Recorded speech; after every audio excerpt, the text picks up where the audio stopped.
Hello friends, welcome to mathematics hub. Mathematics hub में आपका स्वागत है। आज मैं आपके लिए लेके आया हूँ जीके एंड जीएस का इम्पोर्टेंट क्वेश्चन। तो हमारे वीडियो को अंत तक देखें और अगर आप हमारे वीडियो को पहली बार देख रहे हैं तो हमारे चैनल को सब्सक्राइब कर दें और साथ ही साथ बेल आइकन को दबा दें ताकि आने वाले वीडियो आपको आसानी से मिल जाएंगे। तो चलिए शुरू करते हैं। और आज का क्वेश्चन है क्वेश्चन नंबर 1। जोजिला दर्रा भारत के किस राज्य में स्थित है? जोजिला दर्रा भारत के किस राज्य में स्थित है? और आपके पास है 4 ऑप्शन: हिमाचल प्रदेश, जम्मू कश्मीर, कर्नाटक और सिक्किम। आपको बताना है कि जोजिला दर्रा भारत के किस राज्य में स्थित है और आपके पास है 4 ऑप्शन और आपको दिया जाता है मात्र 5 सेकंड का टाइम। अगर आपको आंसर पता है तो हमारे कमेंट बॉक्स में आंसर दे सकते हैं।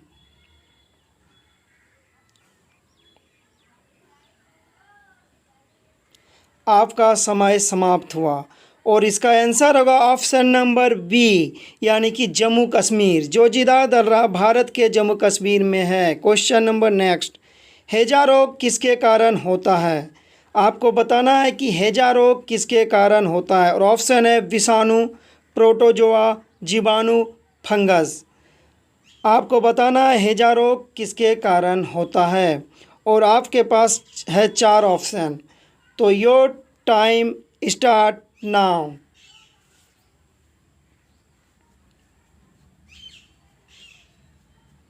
आपका समय समाप्त हुआ और चलिए इसका आंसर देखते हैं कि क्या होगा। इसका आंसर होगा ऑप्शन नंबर सी, यानी कि जीवाणु। हैजा रोग जीवाणु के कारण होता है।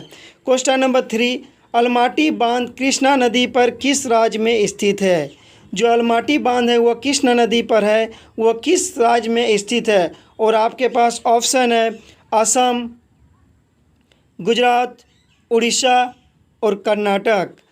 अलमाटी बांध कृष्णा नदी पर किस राज्य में स्थित है? और आपके पास ऑप्शन है असम, गुजरात, उड़ीसा और कर्नाटक। अगर आपको आंसर पता है तो हमारे कमेंट बॉक्स में आप आंसर बता सकते हैं। Your time start now.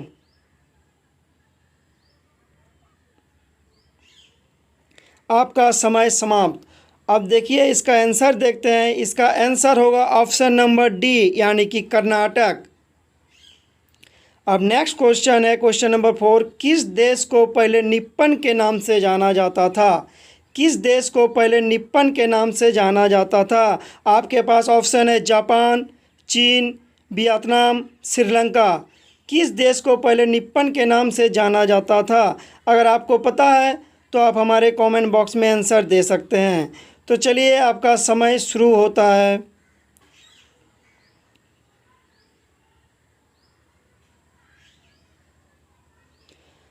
अब इसका आंसर देखते हैं कि किस देश को निप्पन के नाम से जाना जाता था। तो इसका आंसर होगा ऑप्शन नंबर ए, यानी कि जापान। जापान को निप्पन के नाम से जाना जाता था। अब नेक्स्ट क्वेश्चन देखते हैं क्वेश्चन नंबर 5। काला शीशा किसे कहा जाता है? काला शीशा किसे कहा जाता है? और आपके पास ऑप्शन है कोयला, ग्रेफाइट, यूरेनियम, कार्बन। आपको बताना है काला शीशा किसे कहा जाता है और आपके पास ऑप्शन है कोयला, ग्रेफाइट, यूरेनियम, कार्बन। और आपका समय शुरू होता है। आपको मिलता है 5 सेकंड का टाइम।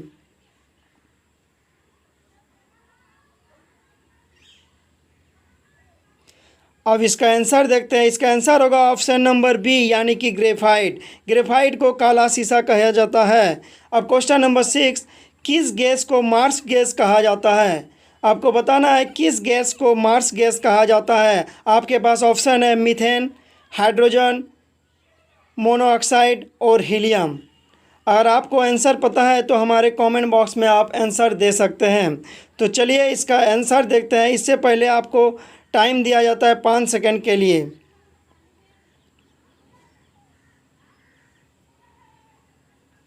आपका समय समाप्त होता है और इसका आंसर देखते हैं। इसका आंसर होगा ऑप्शन नंबर ए, यानी कि मीथेन।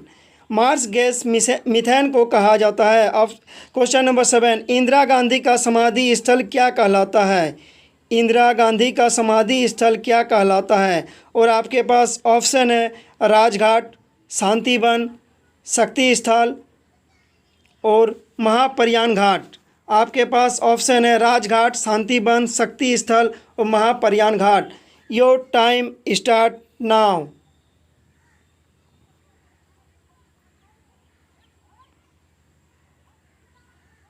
अब इसका आंसर हम देखते हैं। इसका आंसर होगा ऑप्शन नंबर सी, यानी कि शक्ति स्थल। इंदिरा गांधी का समाधि को शक्ति स्थल कहा जाता है।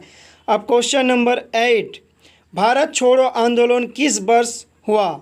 आपको बताना है भारत छोड़ो आंदोलन किस वर्ष हुआ। और आपके पास ऑप्शन है 8 अगस्त 1940, 8 अगस्त 1941 और ऑप्शन नंबर सी 8 अगस्त 1942 और ऑप्शन नंबर डी 8 अगस्त 1943। अगर आपको आंसर पता है तो हमारे कमेंट बॉक्स में आप आंसर दे सकते हैं। तो चलिए आपका टाइम शुरू होता है।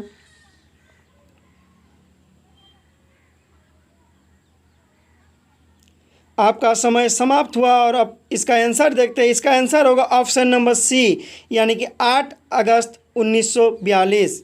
अब नेक्स्ट क्वेश्चन देखते हैं। सोल्डर किसका मिश्र धातु है?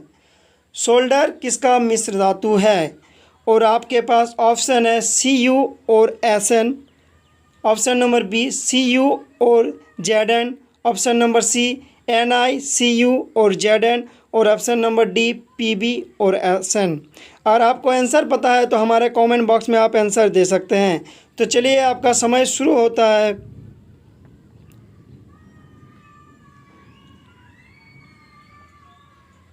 आपका समय समाप्त होता है और इसका आंसर देखते हैं। इसका आंसर होगा ऑप्शन नंबर डी, यानी कि Pb और Sn, यानी कि लेड और सोना।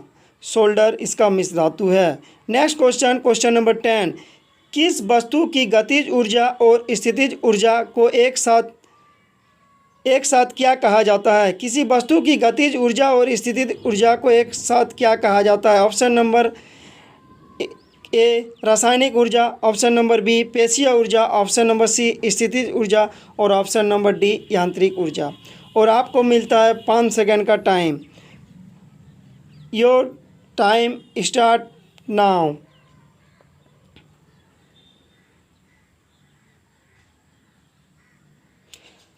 आपका समय समाप्त होता है और इसका आंसर होगा ऑप्शन नंबर डी, यानी कि यांत्रिक ऊर्जा। मतलब गतिज ऊर्जा प्लस स्थितिज ऊर्जा यानी होता है यांत्रिक ऊर्जा। अगर आपको हमारे वीडियो अच्छा लगे तो प्लीज़ लाइक एंड सब्सक्राइब ज़रूर करें। Thanks for watching.